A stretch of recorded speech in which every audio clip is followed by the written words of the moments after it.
বন্ধুরা, কেমন আছেন সবাই? আজ আমি এক্সপ্লেন করতে চলেছি Korean thriller series squad game season 2। শুরু করার আগে অবশ্যই চ্যানেলটি সাবস্ক্রাইবের সাথে একটি লাইক করে নেবেন। এতে পরবর্তী ভিডিও বানাতে আমাদের আগ্রহ বাড়ে। সিজন 1 এর এন্ডিং এ দেখা যায় সিয়ং গি-হুন প্লেনে চড়ে তার মেয়ের কাছে যাওয়ার বদলে এয়ারপোর্ট থেকে সোজা ফ্রন্টম্যানের সাথে প্রতিশোধ নিতে রওনা দেয়। সিজন 2 শুরু হয় ঠিক এই দৃশ্যের পর থেকেই, কোনো টাইম জাম্প ছাড়াই। সিয়ং গি-হুন বুঝতে পারে স্কুইড গেমের আয়োজকরা কোনোভাবে তাকে ট্র্যাক করছিল। কিছুটা খোঁজাখুঁজির পর সে তার কানের পেছনে থাকা ট্র্যাকিং ডিভাইস খুঁজে পায়। গিহুন সঙ্গে সঙ্গে সেই ট্র্যাকার খুলে ফেলে। এরপর দেখা যায় ভাইয়ের গুলিতে ক্লিফ থেকে পড়েও জুনহো কোনোভাবে বেঁচে যায়। 2 বছর পর গিহুন লোন ছাড় কিম ও তার গ্যাংয়ের সাহায্যে সাবওয়েতে রিক্রুটারকে খুঁজতে থাকে। গিহুন নিশ্চিত ছিল ডাকচি খেলা সেই লোকটিকে পেলেই সরাসরি ফ্রন্টম্যান পর্যন্ত পৌঁছানো যাবে। 2 বছরের দীর্ঘ খোঁজের পর কিম ও তার সঙ্গী উশিক অবশেষে রিক্রুটারকে খুঁজে পায়। গিহুনকে খবর দিয়ে তারা চুপে চুপে তার পিছু নিতে থাকে। এই লোক অবসর সময়েও অসহায় ও হতাশ মানুষদের পরিস্থিতির সুযোগ নিত। সে একটি পার্কে গিয়ে ক্ষুধার্ত ও গৃহহীন মানুষদের 2টি অপশন দেয়। তারা ব্রেড বেছে নিয়ে ক্ষুধা মেটাক অথবা লোভে পড়ে ব্রেডের বদলে এই লটারি টিকিট বেছে নেয়। অবাক হওয়ার কিছু নেই, বেশিরভাগই লটারি টিকিটই বেছে নেয়। এরপর সেই সেক্রেটারি সবার সামনে ব্রেড পায়ের নিচে পিষে তাদের ভুলের অনুভব করিয়ে দেয়। কিম ও উশিক এক কোণে চুপচাপ বসে তার কাণ্ড দেখছিল। দ্রুত পার্কে পৌঁছাতে গিয়ে গিহুন গাড়ি বেশি গতিতে চালাতে থাকে। তখন এক ট্রাফিক পুলিশ তাকে ধরে। এখানেই জানা যায় আইল্যান্ডের ঘটনার পর জুনহো ক্রাইম ডিপার্টমেন্ট ছেড়ে ট্রাফিক বিভাগে যোগ দিয়েছে। গিহুনকে জুনহোর পার্টনার একটি টিকিট দিয়ে ছেড়ে দেয়। তখন টিকিটে গিহুনের নাম দেখে জুনহোর মনে পড়ে যায় স্কুইড গেম আইল্যান্ডে তার সঙ্গে দেখা হয়েছিল। ট্রাফিক বিভাগে থাকলেও সে গোপনে তার ভাই ও আইল্যান্ডে নিয়ে অনুসন্ধান চালিয়ে যাচ্ছিল। ওদিকে রিক্রুটার পার্ক ছেড়ে এক ক্যাম্পে গিয়ে বসে, তারপর কোথাও চলে যায়। কিম ও উশিক সঙ্গে সঙ্গে ট্যাক্সি নিয়ে তার পিছনে। গিহুনও কিমের লাইভ লোকেশন অনুসরণ করে তাদের পেছনে আসে। তখন সেই সেক্রেটারি নির্জন জায়গায় গিয়ে কিম ও উশিককে ধরে ফেলে। এরপর দুজনকে বেঁধে rock paper scissor -1 plus Russian roulette এর এক মরণ খেলা খেলতে বাধ্য করে। এতে উশিকের বস কিম মারা যায়। প্রাণ বাঁচাতে উশিক সবকিছু খুলে বলার সিদ্ধান্ত নেয়। গিহুনের ব্যাকগ্রাউন্ড চেক করে জুনহো জানতে পারে গিহুনের সিক্রেট বেস অর্থাৎ এই মডেল সম্পর্কে। গিহুন এই মডেলটিকে নিজের ট্রেনিং গ্রাউন্ড ও অপারেশন বেস বানিয়ে রেখেছিল। সব জেতা টাকা ক্যাশ করে এখানেই রেখে দিয়েছিল। উশিকের কাছ থেকে তথ্য নিয়ে রিক্রুটারও গিহুনের এই মডেলে চলে আসে। সে উশিককে মডেলের এক রুমে বেঁধে রাখেন। গিহুন মডেল আসতে রিক্রুটার তার সঙ্গে রাশিয়ান রুলেট খেলা শুরু করে। তখন গিহুন তাকে বলে থামায়, তুই তো শুধু তোর বসদের ইশারায় নাচা এক পোষা কুকুর, নিজের ইচ্ছায় কিছুই করতে পারিস না। রাশিয়ান রুলেট রাউন্ডে গিহুন জিতে যায়, অর্থাৎ রিক্রুটারকে নিয়ম অনুযায়ী নিজের জীবন নিতে হবে। মরার আগে রিক্রুটার জানায় সে একসময় আইল্যান্ডে গেমের সৈনিক ছিল।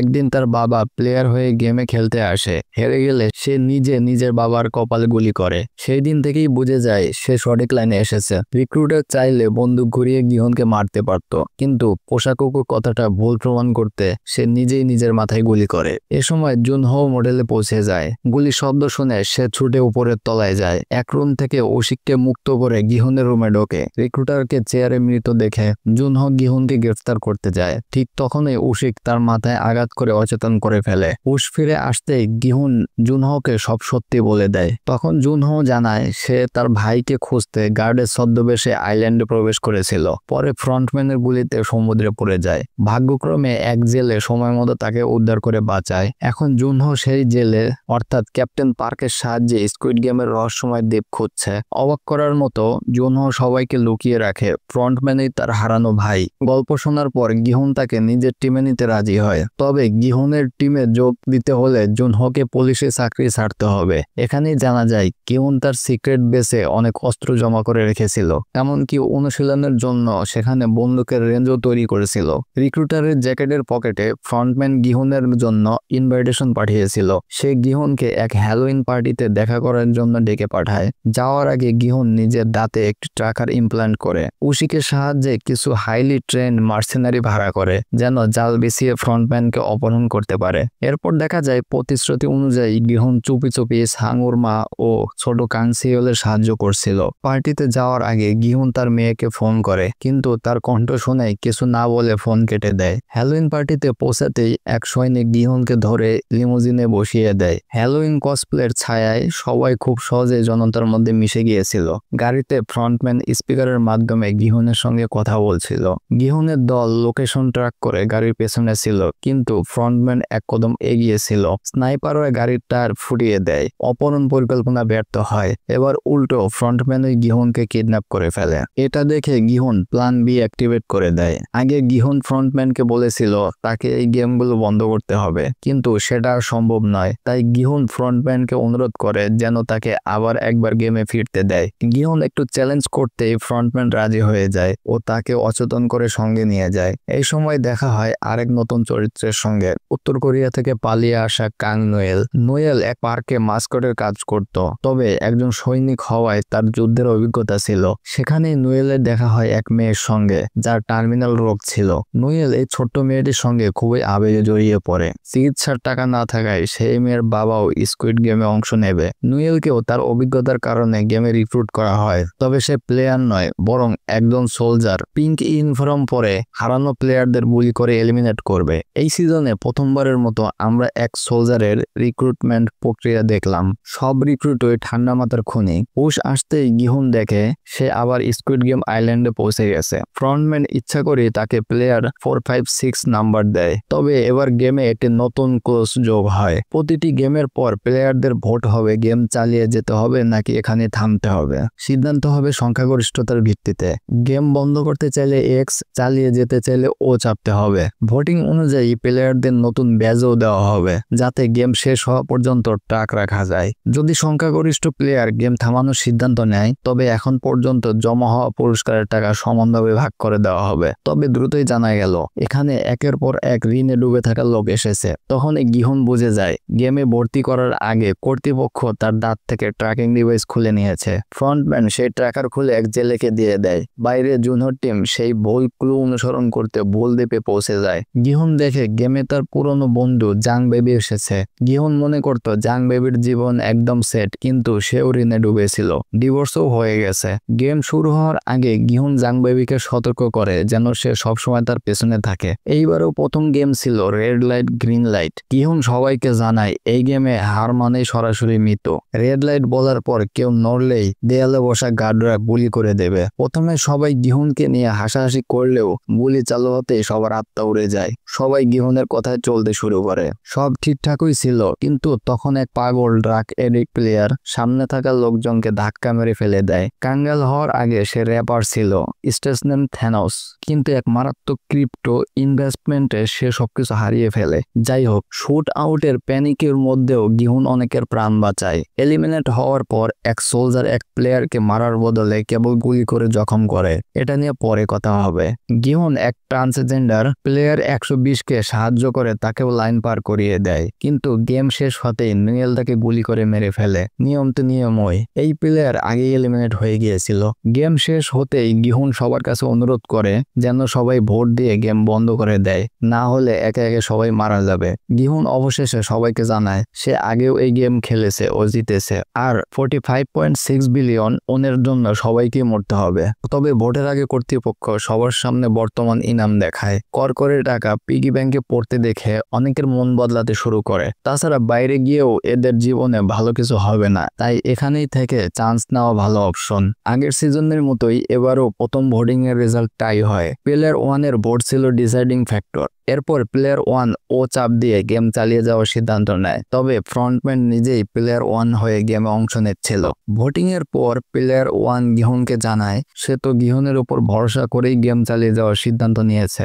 গিহুন তো আগেই সব গেম খেলে ফেলেছে, তাই তার অভিজ্ঞতা দিয়ে অন্যদের সাহায্য করে সবাইকে ধনী করতে পারে। কিন্তু এই টাকা তো জমবে কেবল প্লেয়াররা এলিমিনেট হলে। প্লেয়ার 1 মূলত নাদান সেজে গিহুনের সঙ্গে মাইন্ড গেম খেলছিল। থ্যানোস ও নানকিউ মিলিয়ে প্লেয়ার 3 3-3 অর্থাৎ মিউং ইকে ঠকিয়ে দেয়। মিউং ই সেই ক্রিপ্টো ইউটিউবার যার কথা শুনে থ্যানোস ও নামকেও এক স্ক্যাম কয়েনে বিনিয়োগ করেছিল। তবে ঠিক তখনই প্লেয়ার ওয়ান নিজের মার্শাল আর্ট স্কিল দেখিয়ে মিউং ইকে বাঁচায়। এরপর দেখা যায় আগের সিজনের মতো এবার কিছু সোলজার অঙ্গ পাচারের ব্যবসা করছিল।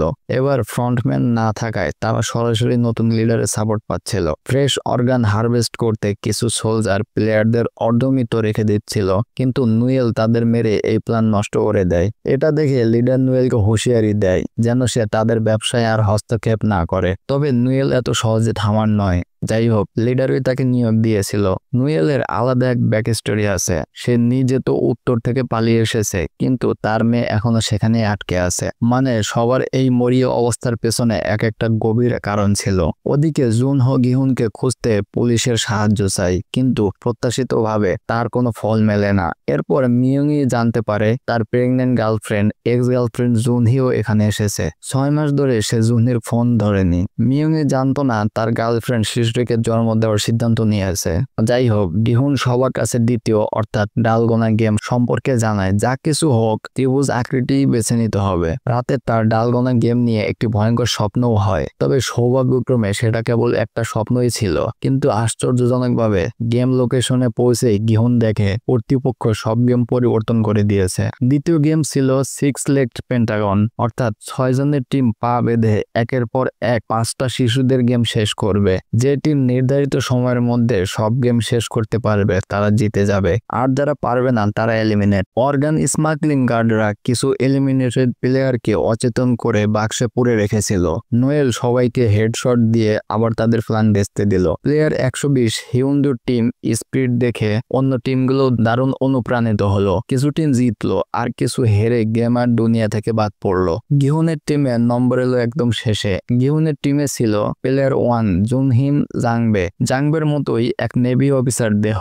এরা প্রায় হারতে চলেছিল। একদম শেষ মুহূর্তে প্লেয়ার 1 প্রেজেন্স অফ মাইন্ড দেখিয়ে দলকে জিতিয়ে দিল। গেম শেষে সবাই একে অপরকে নিজের আসল নাম জানালো। প্লেয়ার 1 বলল তার নাম ওইয়ং হিল। নোয়েলকে সহ্য করতে না পেরে কয়েকজন সোলজার তার রুমে ঢুকে তাকে ভয় দেখালো। এবার শুধু হালকা আঁচড় দিল, তবে ভবিষ্যতে যদি নোয়েল না শোনে তাহলে খুব খারাপ ব্যবহার করা হবে। নতুন নিয়ম অনুযায়ী দ্বিতীয় গেমের পর প্লেয়ারদের মধ্যে ভোটিং হলো। প্লেয়ার 1 সবাইকে অনেক বোঝালো চুপচাপ প্রাইজ মানি ভাগ করে গেম বন্ধ করে দেওয়া উচিত। তবে প্রাইজ পুল এত কম ছিল এতে কারো সমস্যার সমাধান হতো না। আগের বারের মতো এবারেও মেজরিটি গেম চালিয়ে যাওয়ার পক্ষে ভোট দিল। গিহুনকে এখন ধীরে ধীরে নিজের পরিকল্পনায় সন্দেহ হতে লাগলো। সময় থাকতেই কিসে প্লেয়ারদের জীবিত বাইরে নিয়ে যেতে পারবে। বাইরে জুনহোর টিম ড্রোন উড়িয়ে আশেপাশের দ্বীপ ঘেটে দেখছিল। তৃতীয় গেমের নাম হলো মিঙ্গলস। স্পিকার নাম ডাকবে, ততক্ষণ সবাইকে প্ল্যাটফর্মে দাঁড়িয়ে ঘুরতে হবে। তারপরে স্পিকার নম্বর ঘোষণা করলেই সেই সংখ্যার দল গঠন করে নির্ধারিত সময়ের মধ্যে সামনের ঘরে ঢুকতে হবে। যেমন মিউজিক বন্ধ হওয়ার পর স্পিকার যদি 3 নম্বর বলে তাহলে 3 জনের গ্রুপ করে সঙ্গে সঙ্গে ঘরে ঢুকতে হবে। যারা নির্ধারিত সময়ের মধ্যেও গ্রুপ করে ঘরে ঢুকতে পারবে না তারা সরাসরি এলিমিনেট। গেমের 3-4 রাউন্ডের পর ফাইনাল রাউন্ডে স্পিকার নম্বর 2 ঘোষণা করলো, অর্থাৎ এবার প্লেয়ারদের জুটি বেঁধে ঘরে ঢুকতে হবে। প্লেয়ার 1 ও জং দৌড়ে গিয়ে একটি ঘরে ঢুকে পড়ল, কিন্তু ঘরে ইতিমধ্যেই এক প্লেয়ার ছিল। নিয়ম অনুযায়ী দরজা বন্ধ হলে ঘরে 2 জনই থাকতে পারবে। প্লেয়ার 1 সময় নষ্ট না করে জংবের চোখের সামনে তৃতীয় প্লেয়ারটিকে মেরে ফেললো। এটা দেখে জংবে হতবাক হয়ে যায়। তৃতীয় গেমের পর অনেক প্লেয়ার বাদ পড়ায় প্রাইজ পুল বাড়ে, তবে তা এখনো এত বড় হয়নি যে বেশিরভাগ প্লেয়ার এক্স ভোট দেয়। গিহুন বুঝে যায় তারা প্লেয়ারদের ভোট বদলাতে বলে উস্কে দিতে পারবে না, কারণ পরিস্থিতি এমন দাঁড়িয়েছে যেখানে লড়াই লেগে যেতে পারে। গিহুন ইতিমধ্যে একবার প্রাইজ পুল বাড়াতে গিয়ে প্লেয়ারদের পরস্পরের খুন হতে দেখেছে, তাই সিদ্ধান্ত নেয় কেউ ভোটিং এর আগে কিছু বলবে না। আশা করা যায় মানুষ নিজে থেকেই বুঝে নেবে আর কিছু প্লেয়ার তাদের ভোট বদলে এক্স করে নেবে। ভোটিং এর সময় জংবে গিহুনকে প্লেয়ার 1 এর ঘরের ঘটনাটি বলতে যাচ্ছিল, কিন্তু প্লেয়ার 1 এক্স ভোট দেওয়ার পর সে সিদ্ধান্ত বদলে ফেলে। তৃতীয় গেমের পর ভোটের ফলাফল টাই হয়ে যায়। এটা দেখে কর্তৃপক্ষ সবাইকে পুনরায় চিন্তা করার সময় দেয়, অর্থাৎ আগামীকাল দ্বিতীয় ভোটিং হবে। এটা শুনে গিহুন বুঝে যায় কিছু একটা গোলমাল হচ্ছে। তখন সে খেয়াল করে গার্ডরা তাদের আজ রাতের খাবারে কোল্ড ড্রিঙ্কস আর কাঁটা চামচ দিয়েছে, অর্থাৎ ওরা চায় প্লেয়াররা রাতে ফর্ক আর কাঁচের বোতলকে অস্ত্র হিসেবে ব্যবহার করুক। আর তাই হয়। সংঘর্ষ শুরু হয় পুরুষদের ওয়াশরুম থেকে, যেখানে থ্যানোস ও নামগিউ প্লেয়ার 125কে ভোট বদলাতে ভয় দেখাচ্ছিল। কিন্তু ঠিক তখনই মিয়ং এসে তাদের থামিয়ে দেয়। ধীরে ধীরে ঘটনাটি হাতাহাতিতে পরিণত হলো আর থ্যানোস মাদকাসক্ত অবস্থায় মিয়ংয়ের গলা চেপে ধরল। থ্যানোস লকেটের ভিতরে গোপনে মাদক ট্যাবলেট লুকিয়ে এনেছিল। নিজের জীবন বাঁচাতে মিয়ং ফোক বের করে থ্যানোসের গলায় ঢুকিয়ে দিয়ে মেরে ফেললো। এমন দৃশ্য দেখে বাথরুমে থাকা সব এক্স ও নোস প্লেয়ার লড়াইতে মেতে উঠল। বাইরে জুনহোর দল একটি দ্বীপের গোপন প্রবেশদ্বার খুঁজে পেল। দরজা খুলতে একটি জোরালো বিস্ফোরণ হলো। এতে একজন মার্সেনারি মারা গেল। জুনও বুঝতে পারলো এটা অবশ্যই ফ্রন্টম্যানের দ্বারা সাজানো ফাঁদ, যাতে কেউ তাদের আসল দ্বীপে পৌঁছাতে না পারে। রাত হওয়ার পর তাদের জাহাজে ক্যাপ্টেন পার্ক, সেই জেলে যিনি জুনহোর প্রাণ বাঁচিয়েছিলেন, মার্সেনারিদের ড্রোন নিয়ে ছলনা করছিল। কিন্তু এক ড্রাগ মাদকাসক্ত মার্সেনারি তাকে হাতে নাতে ধরল। ক্যাপ্টেন পার্ক ঝড়ের আড়ালে সেই মার্সেনারিকে মেরে পানিতে ফেলে দিল, অর্থাৎ সে মার্সেনারি আগেই ফ্রন্টম্যানের সঙ্গে মিলেছিল। অন্যদিকে বাথরুম ও ঘটনার পরে প্লেয়াররা বুঝতে পারল তারা তাদের বিরোধী ভোটারদের মেরে প্রাইস পুল বাড়াতে পারে, টাকা বাড়বে, প্রতিযোগিতাও কমবে। সবাই বুঝলো রাত হলে এখানে বড় রকমের রক্তক্ষয় হবে। গিহুন কয়েকজন প্লেয়ারকে বোঝালো যাদের উচিত লড়াইয়ে অংশ নেওয়ার বদলে বিছানার নিচে লুকানো। বলা যায় এতে অনেকের প্রাণ যাবে, তবে ভালোর জন্য কিছু সঙ্গীর বলি দিতে হবে।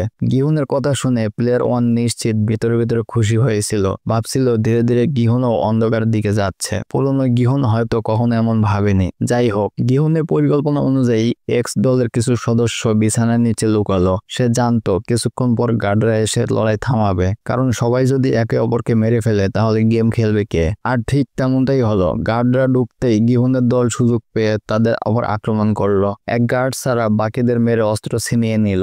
গিহুন কোনোভাবে তার দলকে বোঝাতে পেরেছিল তাদের আসল শত্রু ভোটার নয়, যারা গেম তৈরি করেছে।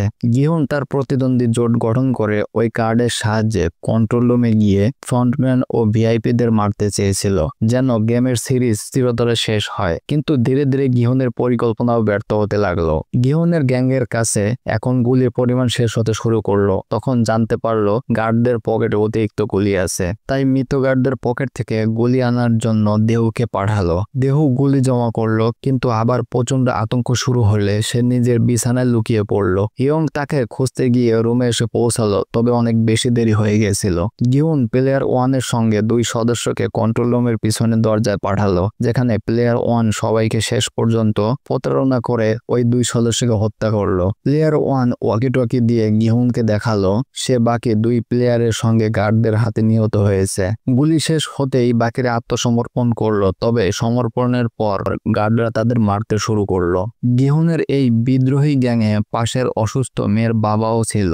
এখন দেখা যাক সে গার্ডদের হাতে মারা গেল নাকি। অঙ্গপাচারের দিক থেকে কাহিনী এনে পরবর্তী সিজনের নির্মাতারা আবারও তার গল্প নোয়েলের সঙ্গে যুক্ত করবে, কারণ এই গল্পের লুপ এখনো খোলা আছে। এরপর প্লেয়ার 1 ফ্রন্টম্যানের মুখোশ পরে কন্ট্রোল রুমের সামনে দরজা দিয়ে বেরিয়ে এলো। এটা দেখে গিহুন আর জংবেও আত্মসমর্পণ করলো। তারপর ফ্রন্টম্যান গিহুনের সামনে তার বন্ধু জংবেকে হত্যা করলো, বলে উঠলো, দেখ তোর হিরোগিরির কি পরিণতি হলো। গিহুনের ব্যর্থ বিদ্রোহের পরে ফ্রন্টম্যান আবার গেম শুরু করলো। এভাবেই সিজন 2 শেষ হলো। মিড ক্রেডিট সিনে দেখা গেল পরবর্তী সিজনে ইয়ংহির সঙ্গে সোলসু গেমের অংশ হবে। ইয়ংহি আর সোলসু দক্ষিণ কোরিয়ার সাংস্কৃতিক বইয়ের অংশ।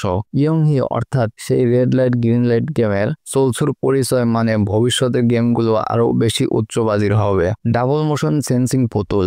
আর এখানেই শেষ হয় সিজন 2। এর সাথেই শেষ করছে আজকের ভিডিওটি ভালো লেগে থাকলে অবশ্যই একটা লাইক দিয়ে চ্যানেলটি সাবস্ক্রাইব করে নিন। আর যদি কোনো প্রশ্ন থাকে তাহলে নিচের কমেন্ট সেকশনে জিজ্ঞাসা করতে পারেন। আপনাদের সাথে দেখা হবে আবার পরবর্তী ভিডিওতে। ততক্ষণ পর্যন্ত ভালো থাকবেন, সুস্থ থাকবেন।